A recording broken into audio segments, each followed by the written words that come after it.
your ultimate resource for tactical training insights. Today, we delve into an ever-important realm, the art of mastering firearms handling. Regardless of whether you're a seasoned marksman or just embarking on your journey with firearms, the mastery of proper handling techniques is a paramount necessity.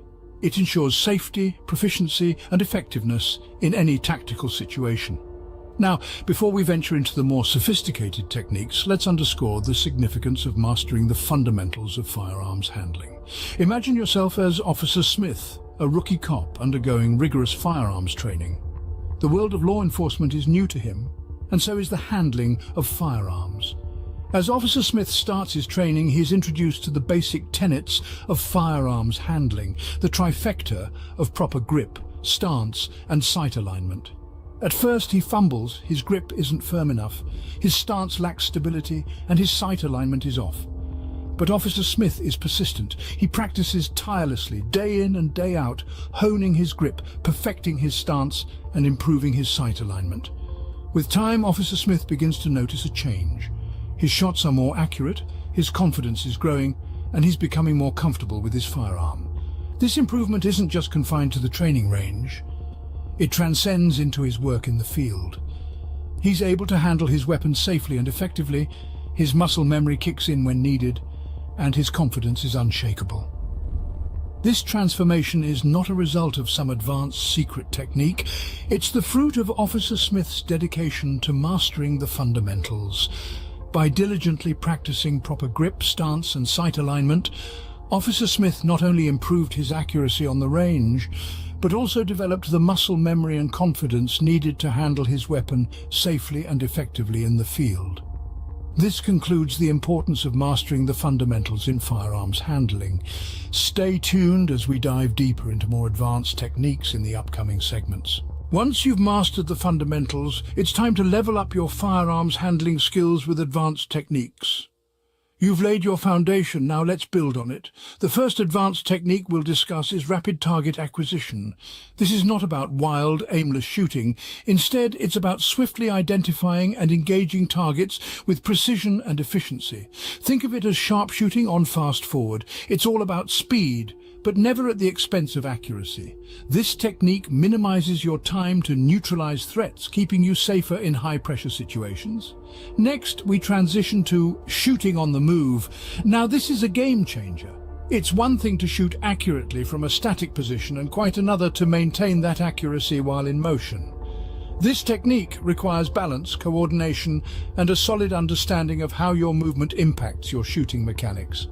It simulates real-life dynamic situations where remaining stationary could make you an easy target. By mastering this technique, you're not just a shooter, you're a moving, adapting, engaging force. To bring these advanced techniques to life, let's look at the story of Sergeant Thompson, a SWAT team member. Sergeant Thompson was already a skilled marksman, but he knew that in his line of work, static shooting wasn't enough. His environment was dynamic, unpredictable, and dangerous. He needed to be able to engage targets effectively while moving, often under intense pressure. Enter shooting on the move. Through specialized training, Sergeant Thompson learned how to transition smoothly between different positions, all while maintaining his aim. He practiced advancing, retreating, and shooting from various angles, all while keeping his sights on the target. It was challenging, demanding work, but Sergeant Thompson was committed to mastering these advanced techniques. The result? An enhanced level of performance in high-risk operations. Sergeant Thompson's ability to effectively engage targets while advancing or retreating under fire was a game-changer. He became more agile, his shooting became more dynamic, and his team's effectiveness in the field improved significantly. As Sergeant Thompson's story illustrates, these advanced techniques aren't just about shooting better. They're about moving better, adapting better, responding better. They're about becoming a more proficient, more versatile, and ultimately a more effective firearm handler. Through specialized training in shooting on the move, Sergeant Thompson gained the agility and skill to effectively engage targets while advancing or retreating under fire, enhancing his team's effectiveness in high-risk operations. So, Whether you're a law enforcement officer, a soldier, or a civilian interested in self-defense, these advanced techniques can take your firearms handling skills to the next level. Remember, it's not just about pulling the trigger. It's about mastering the art of movement, precision, and control. It's about becoming more than a shooter. It's about becoming a tactician. In addition to mastering the fundamentals and advancing your skills, it's important to familiarize yourself with specialized firearm handling techniques tailored to specific situations. The first of these specialized techniques is close quarters combat, or CQC. This is a term you might have heard in action movies or video games, but it's a real and crucial skill for anyone serious about firearms handling. CQC refers to engaging threats at close range, often within arm's length. It requires a unique set of skills, including one-handed shooting and rapid target transitions. Why one-handed shooting, you might ask? Well, in a close quarters situation, your other hand might be busy fending off an attacker, opening a door, or protecting a loved one. Therefore, it's crucial to know how to accurately and effectively operate your firearm with just one hand. Rapid target transitions, on the other hand, involve quickly shifting your aim from one threat to another. In a high-stress situation, threats can come from multiple directions, and the ability to swiftly neutralize multiple targets is a valuable skill. The second specialized technique we'll discuss is tactical reloading. This is the art of efficiently reloading your firearm under pressure. In a tactical situation, every second counts, and fumbling with a magazine can mean the difference between life and death. Tactical reloading involves practicing smooth, efficient movements to minimize downtime and ensure you're always ready to respond to threats. Now let's consider a real-life example. Emily, a civilian who holds a concealed carry permit. Emily is not a soldier or a police officer, but she understands the importance of being prepared to defend herself. Emily lives in a bustling city and often finds herself in crowded, close-quarters situations, like parking garages or busy sidewalks. She took it upon herself to undergo specialized training in CQC techniques. Through her training, Emily learned how to effectively engage targets at close range, mastering one-handed shooting and rapid target transitions. Additionally, Emily practiced tactical reloading until she could do it smoothly and efficiently, even under simulated stress. This training gave Emily the confidence and skill to know that she could defend herself effectively if she ever needed to. Moreover, Emily's story highlights an important point. Specialized firearm handling techniques are not just for the military or law enforcement. They're for anyone who takes their personal safety seriously and is committed to responsible firearms handling. Remember, specialized training is not a substitute for mastering the fundamentals or advancing your skills. Rather, it's a way of augmenting your abilities, allowing you to respond effectively to a broader range of situations. Through specialized training in close-quarters combat techniques, Emily gained the confidence and skill to effectively defend herself in tight spaces, such as parking garages or crowded urban environments. And you can too. All it takes is dedication, practice, and a commitment to continuous learning. Don't wait for a dangerous situation to expose a gap in your skills. Start your specialized training journey today. As we wrap up today's episode, remember that mastering firearms handling is a journey that requires dedication, practice, and ongoing training. The path to becoming a proficient and responsible firearm handler is not a race, but a marathon. It's a process that starts with a solid foundation in the fundamentals. Like Officer Smith, regardless of your current skills or experience, you can improve your accuracy, safety, and confidence by practicing the basics of proper grip, stance, and sight alignment. Next, it's about advancing your skills beyond the basics. Techniques like rapid target acquisition and shooting on the move, as demonstrated by Sergeant Thompson, can significantly enhance your proficiency and effectiveness in dynamic tactical situations. It's about being able to respond swiftly and accurately, regardless of the circumstances. And let's not forget the importance of specialized firearm handling techniques. Depending on the situation, you might need to rely on close quarters combat or tactical reloading. Just as Emily leveraged her training in close quarters combat to defend herself in tight spaces, you too can benefit from these specialized techniques. The key takeaway here is that there is always something new to learn and practice in the world of firearms handling. No matter how proficient you become, there's always room for improvement. So never stop training, never stop learning, and never stop striving to be better. Remember, the most effective weapon you have is not the firearm in your hand, but the knowledge in your head and the skill in your hands. With the right training and mindset, you can transform yourself from a novice firearm handler into a seasoned marksman, capable of facing any tactical challenge with confidence and precision. Thanks for tuning in to the Dragon Tactical Industries podcast. Join us next time as we explore another crucial aspect of tactical training. Until then, stay safe, stay prepared, and keep honing your skills. Knowledge is power, and in this case, it could very well be the difference between life and death. So keep learning, keep practicing, and keep mastering the art of firearms handling. Alright guys, my name is Psycho and we're here live at Dragon Tactical Industries podcast. We're going to go over the open discussion, and today I have a special guest. His name is T. Go ahead, Tristan. Go ahead and introduce yourself. Tell the crowd who you are.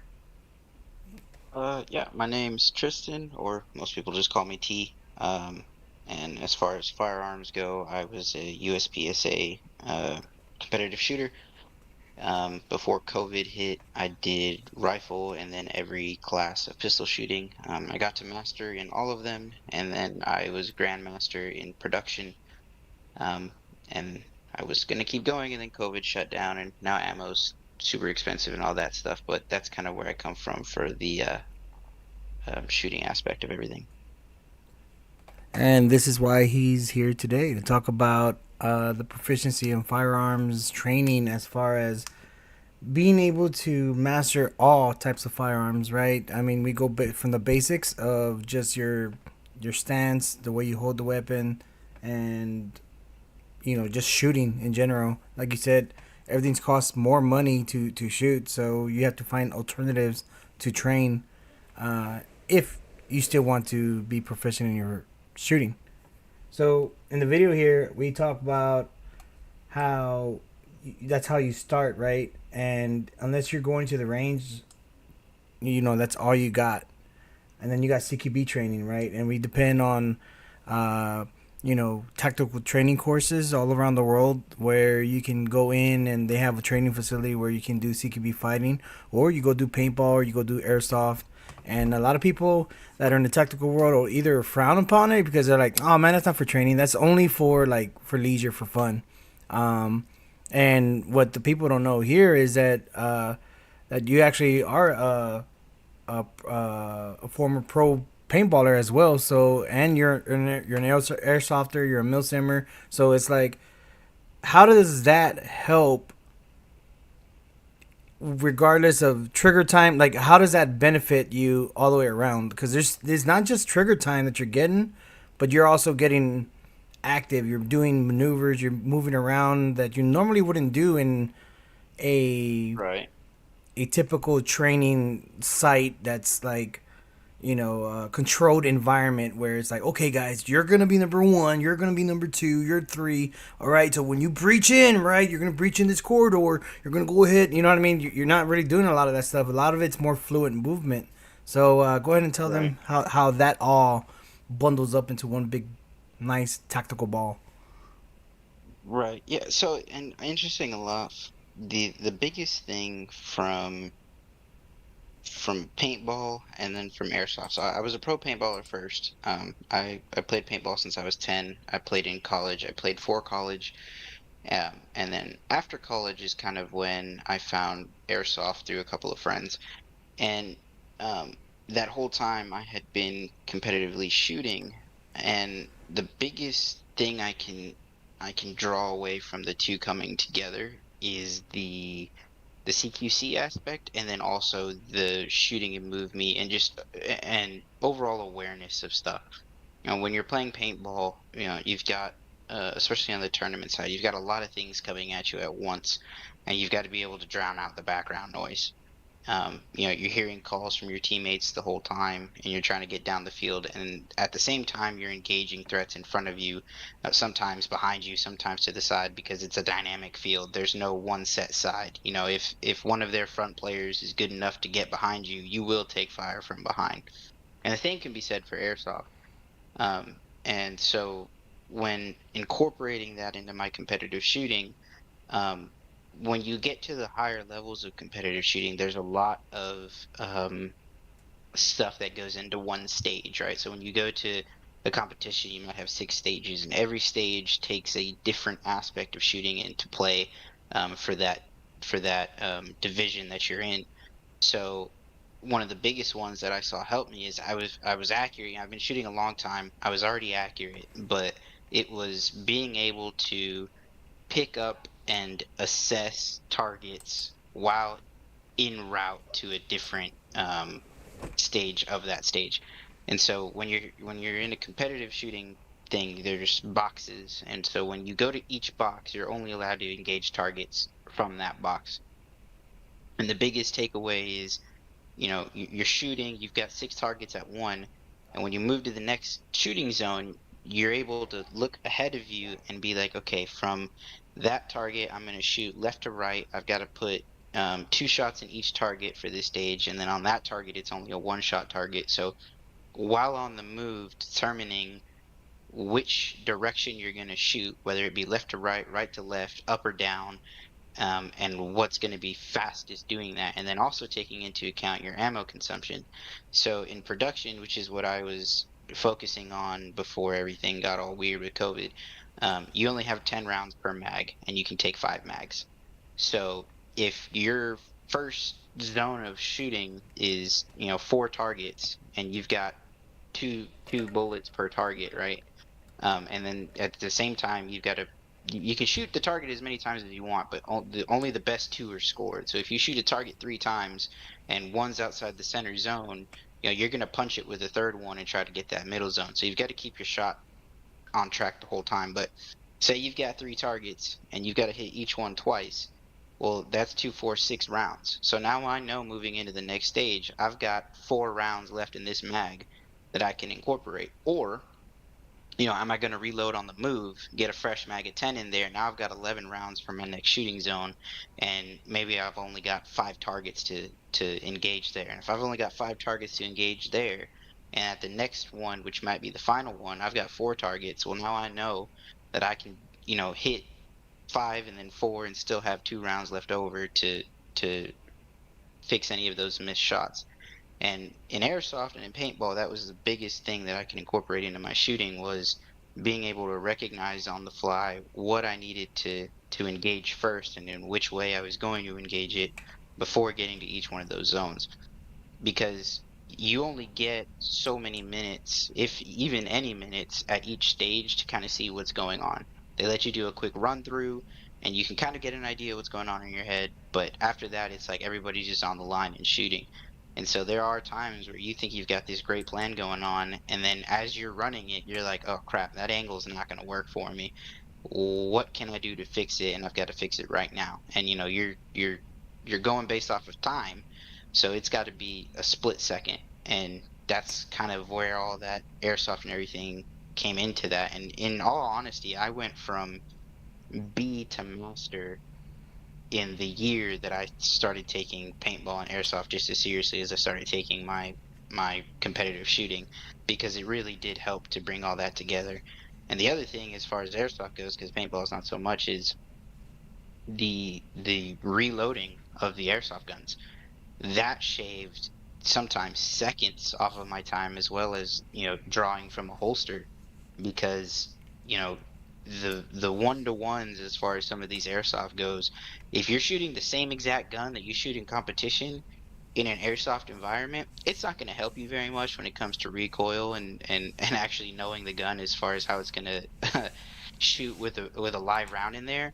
But as far as reloading, as far as getting your grip every single time you pull it from a holster, all those things, I mean, if you're shaving tenths off of your time with each one of those reloads and each one of those draws, and making sure your hands are in the right position on the weapon every single time you draw it, it saves you seconds in the overall stage, and that was key in doing that. And I was lucky enough at the time I was shooting a Glock 34 for competition, and they made a Glock 34 for airsoft, and it was like a no-brainer. It's like if I'm gonna continue to shoot competitively, and then every weekend I'm out playing with my buddies at airsoft, well, I'm gonna use what I use for both. And it was just night and day as far as not even doing it on purpose, but just fixing and saving time and making me a better shooter overall. And the funny thing is, like, a lot of people would say, well, he probably shoots competitively in the game of airsoft, but I've seen you personally, whether it's at a national event, which would be an op, right, where you have hundreds of people, surrounding you, and you know, and it's just like everything just slows down, and you just real calm, and you just grab your pistol, and then you still have your eyes on target, grab your pistol nice and and you aim, and then you're like, you know what? I need to aim a little bit, more. So I'm gonna extend my arms a little bit more to get that longer shot. It's that more precise shot. Pop, pop, pop. Dead. I've seen it there. I've seen it at war games, the outdoor field. I've seen it, in the CQB environment at AR-15, where it's like, you would think like, oh, he draws like fractions of a second, and he just like, pow, pow, pow, pow, pow, pow, pow, pow, he's done. He just eliminated everybody. But it's very different types of shooting where it just, I guess I want to say, what it does, it enhances your brain to where it activates your calmness. Right. Last time we went live, we were talking about making decisive decisions under pressure, and you putting yourself in that type of environment, whether it's at a national event, paintball, with all them paintballs flying all over the place, being able to, distinguish, recognize, and then react, right? And then Right. being able to stay calm under all that pressure and all that tension, and actually activate which type of shooting do I want to do right now? Do I want to take this guy out right off the bat, or he's not that much of a threat, so I'm gonna just let him go? You know what I mean? So at that point, it's just like it all just mixes up together to where it's like there's no say like, okay, this is gonna work for every situation, and which brings me up to my next topic. I had mentioned to Dom years ago that I hated safeties. Any rifle, pistol, like, dude, just like let me lock it and let me take off the safety, because if I'm gonna draw my firearm, I'm gonna shoot. There's no reason why I need a safety, right? My finger's my safety. Right, but over the years, as you start, utilizing any type of weapon, if you want to be a master of your craft, a master at shooting, master of martial arts, master at whatever, you need to be able to do not just one technique, right? Just like you, Tristan. I mean, you were a competitive shooter, and not all competitive shooting is the same. You have your 3-gun, you have your running guns, you have your different stages that you have to do. So you have that alone is like a whole monster in itself, and then you have your paintball, and then you have your airsoft, and you have your mil sims and stuff. So it's like each thing helped build you to who the shooter that you are, but at the same time, you mentioned that like you use this Glock, in real steel, so you practice what you shoot, right? And then you have your favorites, but then if you go to an event and they provide the weapons and they provide everything, at that point it's like, well, you may be, a 20-star shooter over here, like you're the greatest of all time, but then when you go put a revolver in your hands, it's like, well, I don't know how to do it. It's like, I don't do that. I don't do that type of shooting because it's not my forte. If I'm gonna conceal carry, I'm gonna conceal carry with a pistol it's not gonna have a safety and stuff like that. But then when you get put into a situation that's all you have, or not so much that's all you have, but like it's just very, I want to say, without being very offensive, I guess, but it's very dumb and very narrow minded to be like, no, this is what I'm doing and this is all I'm going to do, and like for you again, you're the perfect example that you have to adapt with the shooting styles. You have to change and evolve to become a better shooter. Otherwise, you end up stuck with the past, and you're like, well, I use this M16A2 service rifle from way back when I was in, you know what I mean? It's like, Right. it's like, man. Well, and Go It's ahead. an interesting point because, unfortunately, when you're talking the world of firearms, the community as a whole, depending on what group you fall in, tends to be very snobby. And it's like, I like 1911s and I will never shoot anything other than a 1911. And it's like you said, it's very narrow-minded. What if you find yourself in a situation where the only firearm that you have available to you is a Glock? And you've got no rounds in a Glock. And, a lot of people will ask me because everybody's heard of a Glock. It's in all of the music videos. It's in all of the the movies. If you've ever read the Mitch Rapp series, which is what American Assassin is based off of, his go-to um, firearm is a Glock. So everybody wants to shoot a Glock at some point. And a lot of people get genuinely frustrated because it's a very hard pistol to be accurate with and fast with, because they're light. They're all polymer with a metal slide, right? So getting your accuracy correct with it, especially when in a competitive or even a tactical situation, is hard when you're talking about real steel shooting. And so if you haven't practiced multiple disciplines, you'll never be the shooter that you think you want to be. And the other thing with that is like, I have, when it comes to concealed carry, right? For me, my concealed carry is a PX4 Storm Compact 2. I love it because it's hammer fired, it's double action, single action, and it doesn't have a safety. It has a decocker. I think there is an option to get both, but mine personally is a decocker. And so I can have a round in the chamber hot. It's got a decocking mechanism, so the hammer goes down, but I have a round seated because it's double action. It's still a single trigger pull, and because it's a carry two, the hammer is actually concealed within the firearm. So while it is a hammer-fired pistol, you can't see it when it's decocked. So for any intents and purposes, if anybody looks at it, they're like, that is not a hot firearm, which is personally what I like for my concealed carry. There's a couple other brands like CZ that make the same type of gun. That's what I like.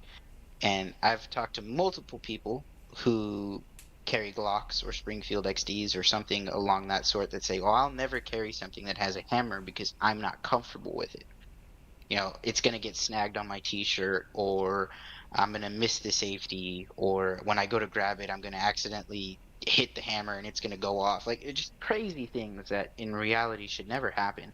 And my response to them is always the same. Is like, if you're not comfortable with a hammered fire weapon, which is like the start of all weapons, if you want to go back to like old revolvers from the 1800s and even muskets, it's a type of hammer, then you shouldn't be carrying a firearm in a concealed carry situation, period. And that's a controversial thing, I understand, but that's my opinion. Like, if you can't carry the most basic of firearms because you're essentially scared of a mistake happening, then you should not be carrying a firearm. Correct. It's that simple. Because if you don't have the comfortability amongst all platforms to say, no matter what I'm carrying, I know that if I pull this, I will not put myself or anybody around me at danger other than the threat that's in front of me, you shouldn't be carrying. And it comes down to go to the range. I mean, you can go to the range and rent a gun, right? And even if it's like, oh, I've never shot a 1911 before, let me put some rounds through it just so that I know I'm comfortable with that. And I've done that hundreds of times. And it's one of those things, like, the more you practice with different guns, the more you become familiar and the more of an overall shooter you are. And it's just unfortunate that a lot of people get these ideas of, oh, I'm going to use this because that's what I use. Even my buddy who's in the army, they got the new service weapons, the M18s, I think, the SIGs. Mm-hmm. And he's like, I love the SIG. I practice with it every single day. He goes home though, he carries a Glock every day. He could go get one of the SIG P365s and be like, oh, I'm SIG all the way. But he's like, I just like to have different firearms. Even he who carries a firearm every single day is like, I'm gonna keep going, because he goes, you never know when we go overseas, I lose my sidearm, something like that, and I've got to pick up something from someone else or one of my team guys or someone's house. Who knows the situation? At least I'm comfortable with firearms, and not just the guns I'm issued, but firearms as a whole. Right. Right. I mean, perfect example, like the bullpup, right? Like when I got introduced to the bullpup, it was like, ew, like, but ew. It was like, what is this? it was very uncomfortable for me because I was like, I'm so used to using an M4 or M16, right? And it's like, oh my, you have your hand placement and you got your preference, but Hmm. then, like you said, the more you practice with a bullpup, the more you end up, or with this new, this new masterpiece or quote unquote masterpiece is Hmm. like, well, somebody broke it down to me like, man, it's basically a full length barrel that's, just shortened. Like it's the perfect CQB Yep. rifle, and it's like, but it's ugly. It's like how do you It is, reload? But yeah. then when you question how do you reload, man, how do you reload? The reload's like closer to your chest. Like what are you talking about? Like you know what I Hmm. mean? Like the Well, and distance of that's a huge travel, debate about those. It's awesome.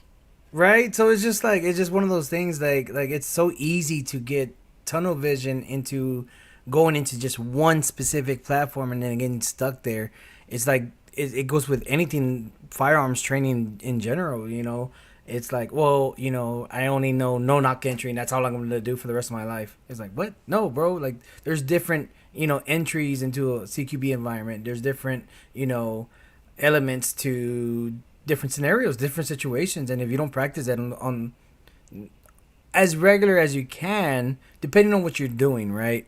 Like in the video, whether you're a law enforcement officer, and I hate to use this as a term because it's gonna offend a lot of people, but welcome to Dragon Tactical Industries, where where it's like, look, we're gonna give it to you at face value, right? So if you're a law enforcement officer and you're coming straight off the streets, you have zero gun experience, you're only gonna get certified for that firearm to carry once a year, right? And Hmm. if you don't go to the range, you don't like if you don't follow up with any of that, then you're not gonna be as effective when it's time for you to use that firearm.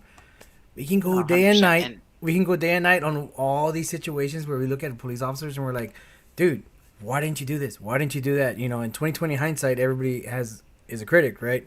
But at the same hmm time, it's like if nobody's teaching you, in your command, nobody's telling you, hey, you need to do this because of policies or because of budgets or because of low manpower, whatever the excuse is. That's all it is. It's an excuse. I mean, if you're going into law enforcement, you should be proficient in all this stuff. You should be proficient in martial arts because you're putting yourself in situations where you may end up having to pull that firearm and you don't want to be caught up. Oh my god, I just got with that acorn video.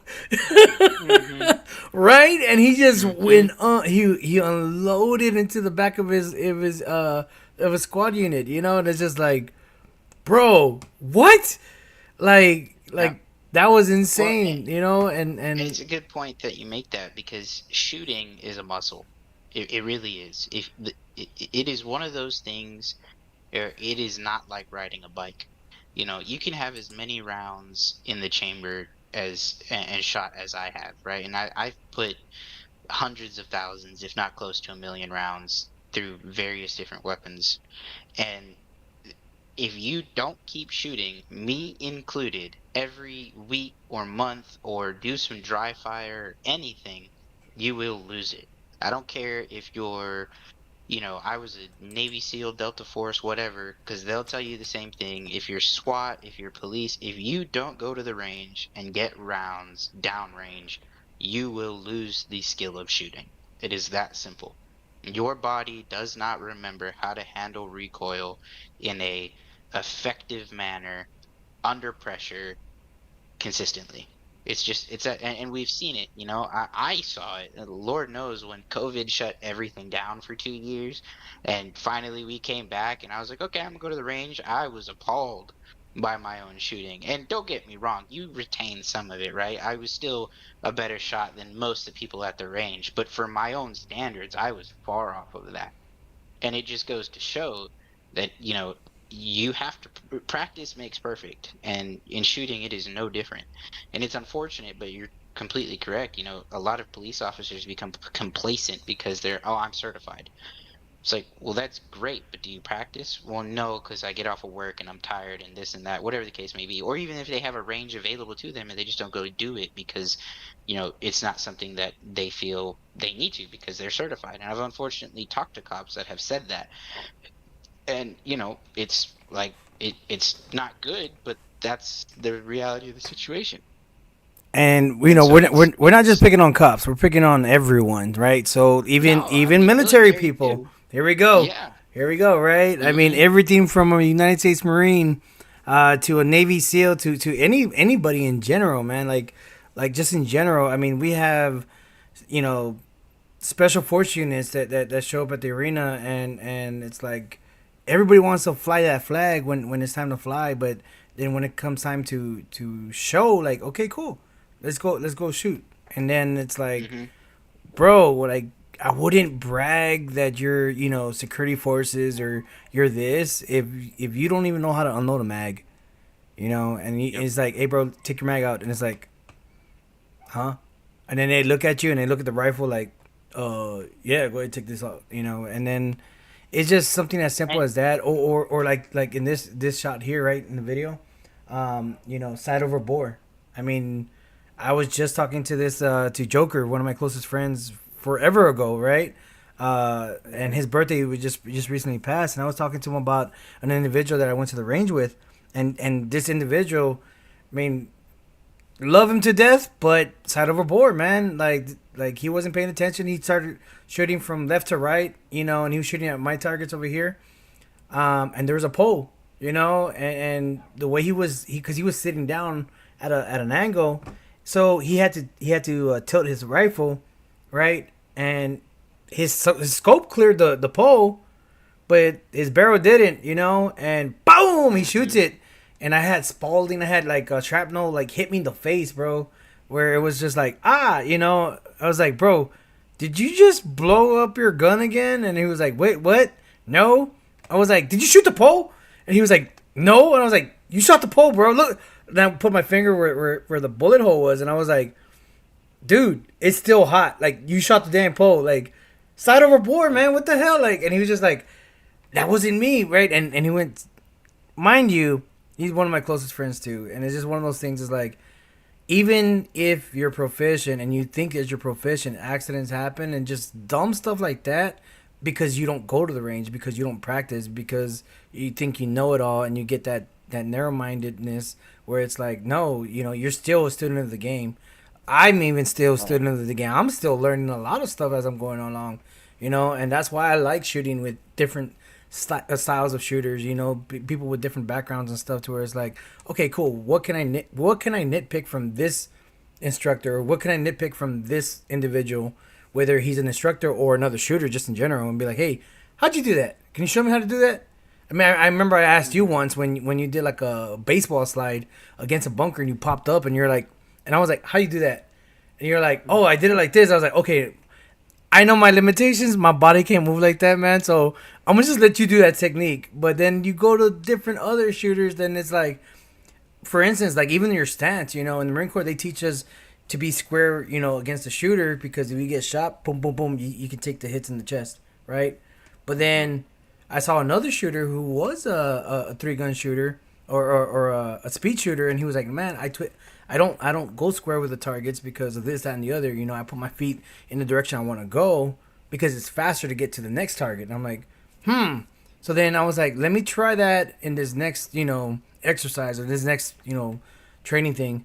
And I did, and then I adapted that to now my CQB fighting, where it's like, cool, I'm not square with the target. Now I'm moving in the direction that I want to go into. And Right. and now it's like, dude, it, like you said, you end up adapting new techniques and fine tuning them to your own self being, to where it's like, you shave seconds off, and in a gunfight, seconds mean a lot of stuff, whether it's, Hmm. somebody who's an expert or somebody who's not, and as the world's coming around, in the events of what's going on, it's gotta be better that you are prepared. You gotta be ready, so you don't have to get ready. Hmm. Well, and it's one of those things, like, as far as, and again, to preface it with, like, not hating, because you can't hold it against every serviceman or every police officer, because in all reality, they are uh, shamefully undertrained. It's just the fact of the matter, especially PDs. Like, they are just, when it comes to firearm proficiency, and overall gun knowledge. They just don't get the training that they should, which is why I think programs like this, with Dragon Tactical Industries, or just having some I guess self-awareness that, hey, I'm in a situation where lives are at stake, to go and get this type of training is so important, because they don't have the budgets for it. And so you meet a lot of guys that were, oh, I was here in the military, I did this in the military, and they just never even got the training for, like, um you know how to dope a scope for a mile shot, or even a 500-yard shot, or grip procedure for the firearm that they're trying to certify with, or whatever. They were just like, well, I hit the target at 10 yards, so nobody questioned me. It's like, well, if you can only hit a target at 10 yards, what happens when you're at 15? Like, you know what I mean? And it's just like, it's unfortunate. But the other thing too is that the biggest excuse that I hear for, well, I don't really practice with my gun that much, is because ammo is expensive. It's like, well, you don't need to shoot. I mean, you want to talk about getting proficient with a firearm, right? And just saying, like, okay, if I'm going to carry this every single day, all you need is a holster and a TV, and you can do dry fire exercises all day long. To this day, I'm not as good as I used to be as far as doing this, but I'll at least do it 2 or 3 times a week. You can go to YouTube and you can look up USPSA shooting, dry fire shooting stages.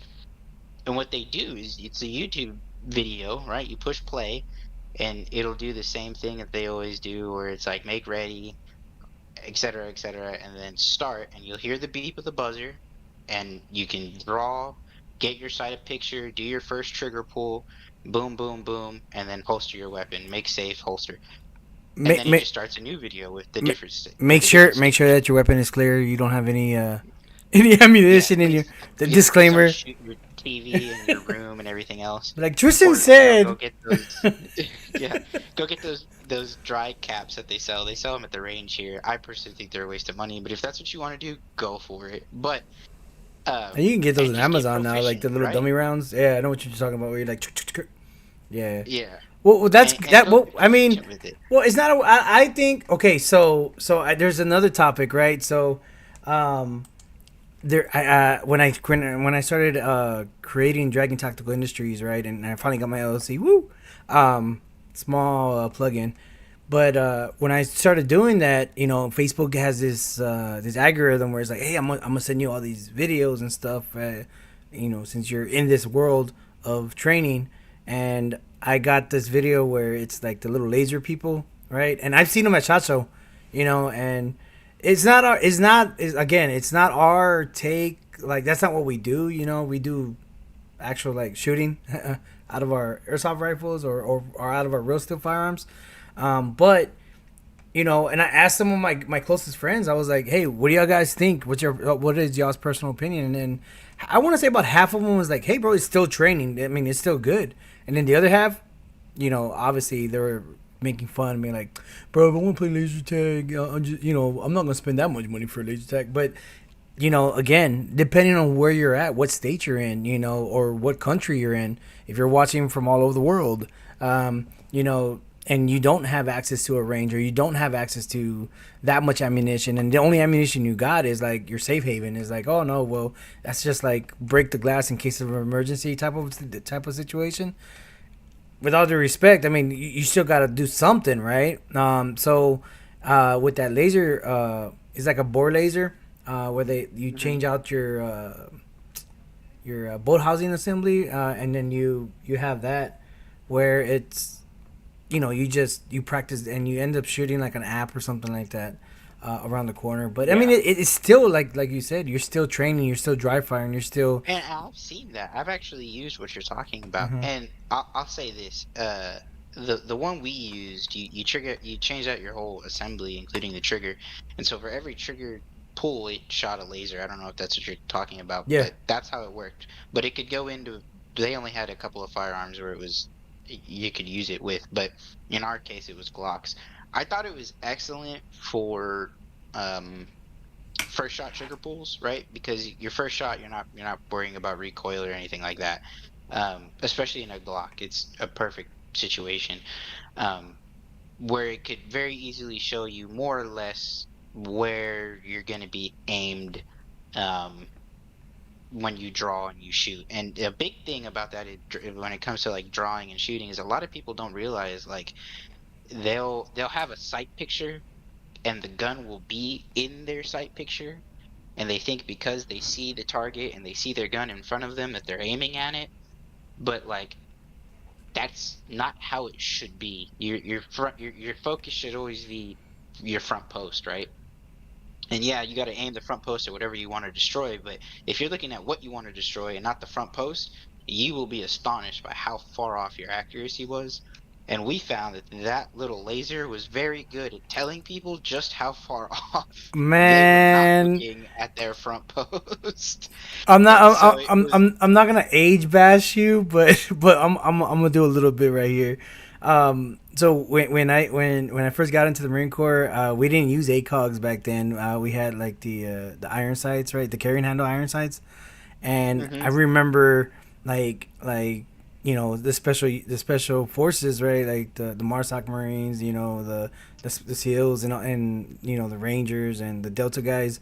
They always had sights on top of that carrying handle, right? And it was like, Mhm. so when you talk about like side over bore, bro, like the distance, like you know what Mhm. I mean? It was just like, whoa, what? So can you imagine like first going from iron sights, when they first came? Well, I can't tell you how long ago the optics came out as far as when they actually became more mass produced to where it's like, oh, okay, well, Mhm. now everybody has access to them.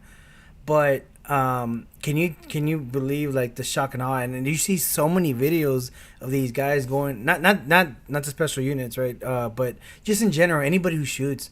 And I'm glad TikTok wasn't around back then, because then you'd see all these weird videos of these guys shooting their hoods or shooting the bed of the truck because side over bore, bro. It's like they got Yeah. this huge optic, right? And they're like, dude, it's a 12 times zoom, man. Check this out. It's like Mhm. boom, they blow. I went hunting with my father-in-law when I was dating my wife, at the time, and we went hunting with his builder for the neighborhoods, right? A developer, and sure enough, he shot his rim, and it went through the bed, went through the rim, and the shrapnel from the rim hit the other guy on the other side, and he turned like all pale white, and Mhm. and this was before I got into shooting. This is before I joined the Marine Corps, so it was just like, oh snap, like it's a big boo boo, right? And we laugh about it now, but in a situation like that, like if you can reduce the amount of oops,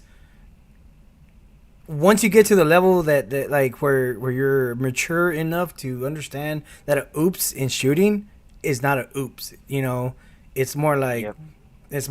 zero tolerance, man. Like, let me grab that out of your hands, and it's Exactly. Well, the and people just don't realize that, like, you know, the you can be an accurate shooter by all accounts, and as far as the mass population goes, you can be an accurate shooter without very much practice. It's not extremely hard to be accurate when you're talking about what most people will consider good shots. You go to these courses, or even if you like look at the concealed carry class for Texas, it's laughable. I think it's like 3 yards, 5 yards, 10 yards, Oh, and but there's but still but, people but on that concealed missing carry every yard. class, they tell you straight up, this is not a course for you to learn how to shoot. This is a course for you to know like all the laws that come up against you Right, if you do pull the trigger on somebody. And I right. and I My had point to, being yeah, though is I had to do that demonstration for some people on base, and they were like, oh, do you do concealed carry classes? And I was like, do you understand what the concealed carry class is for? My company is like, what it does, it teaches you in case if you do have to use a firearm, then you should know what to do, so that way you don't have those oopsies, or that way you don't end up shooting yourself. So go ahead and finish with with your topic that you're talking about. I'm sorry. you're good. So, but my point being with the concealed carry course is that I've met a lot of people that have their concealed carry license, and they're like, "I'm a good shot. I passed the concealed carry test." And I'm like, well, that's not a standard of being a good shooter. It's in fact very low. In my opinion, you have to try to fail that test. because it is laughable how easy it is to be an accurate shooter. Coming And from a so, world champion and stuff, I mean, no, not even close to any of that. My coach he's very good, but I was good. In the world of competitive shooting, I was good. I was nothing amazing. And so, and that's funny, right? Because it's like, oh, Grandmaster. It's like, yeah, as far as Grandmasters go, I was at the very, very, very, very bottom echelon of those shooters. So it's like, it's one of those things that you see that and you're just like, okay, so then if it's like I'm an accurate shooter because I can hit a 10-yard round target that's, half the size of my own body, then what you're really talking about is being a precise shooter. And if you want to be a precise shooter, then absolutely everything goes into play. The different pressure at different points in the handle, your breathing, heart rate, everything changes. And nobody practices those things for the most part. And it's one of those scary things where, like, yes, there are a lot of people that carry all the time, and you hear really good stories about it. But me personally, right? If I get kind of nervous when I have some friends that carry, and I've seen them at the range, and I'm like, hey man, if we're ever in a situation where you're trying to save my life, but I'm in front of you and you're like, I'm gonna hit the guy that's chasing, don't shoot. Just let me run. Let me get a little further away. Because if you're under pressure and your barrel is, a quarter of an inch to the left, your bullet at 5 yards is missing a foot to the left, not inch to the left. And that's the part that people don't understand. And so it's like, if you really want to like really get good at this, you have to go and just get rep after rep after rep, because the difference between missing by an inch and a mile is a fraction when it comes to where your hand is positioned. this lady has her finger on the trigger. Yeah, that happens a lot too. Yeah. So all these are stock images, right? So that's how you see it like this. So we just pull them off and then we add them into the video. So it helps us explain what we're trying to put out there. So anyways, I 100% agree. I mean, all that comes with practice. You don't just, unfortunately, and I'm not doing this whole conversation about gun rights and stuff like that. But as far as if you're gonna buy a gun, just like you're gonna buy a car, you want to learn how to use it. Point blank. Period. Whether I'm not saying that there should be laws that you buy a gun, you got to take courses, but what I'm trying to say, as an individual, you should be more mature enough to be able to say, yes, I'm going to purchase. I'm going to invest into this, whether it's for protection, whether it's for shooting, whether it's for hunting, whether it's for feeding your family. You want to be able to know what you're doing. Whether you're shooting a bow, a pistol, a bolt action, a bullpup, an LMG, whatever it is that you want, in general, you need to get taught by people that are proficient, and then even so, like people that are not proficient, you could still learn from them as far as like, hey, I can learn what not to do. You know what I mean? And Yeah. so Well, and a good example of what you're saying, just real quick, is like I've heard so many people when they go to movies, in a hostage situation, like the guy's holding the girl hostage, and the SWAT guy or the police officer comes in and it's like, get your hands up. And he's like, if you aim at me, I'm gonna shoot her, and they put their gun down. I've heard so many people be like, I'm just gonna shoot the guy, and I'm like, please don't. You're talking about taking two melon-sized targets at usually like 5 to 10 yards, and you're like, under extreme pressure, extreme everything, and you're like, I can hit that shot. And I'm like, I've seen you. When's the last time you went to the range? They're like, oh, it's been a couple months. I'm like, as yeah, the hostage, yeah. You're not going to take that shot. Don't say that. And if you're serious about taking it, then there's other problems that we need to talk about, because in no world should you be thinking about pulling that trigger. It's like the number one thing they tell officers or anybody that could find themselves in that situation is like, put your gun down or holster it, because don't. You're going to end up killing the hostage, or you're gonna end up killing both of them by accident. It's like it's just even the best shooters on the planet would be like, yeah, I'm high stress, my heart rate's up, I just ran over here. If I flinch wrong, I'm killing the wrong person, and it's just like, but comments like that are part of the problem because you're outdoing what's in your realm of skills, but also just possibility in general. Yeah. Or you just shoot the hostage, and you're like, what hostage? Right? Yeah. I thought Yeah. that was the bad guy. What do you mean? I saw her. She took $5. She's a part of it. Jesus. Yeah, no, like, if I was put in a hostage situation at that point, I'd be questioning life. Like, well, why do I have to be the hostage right now? Where did I mess up to be a hostage? You know what I mean? Right. It's like, dang, I must have been like super tired. I missed the sexual awareness training. All right, so we're gonna do a quick shout out to everybody who joined us today. Thank you guys so much for continuing to watch us. All 2 people or more.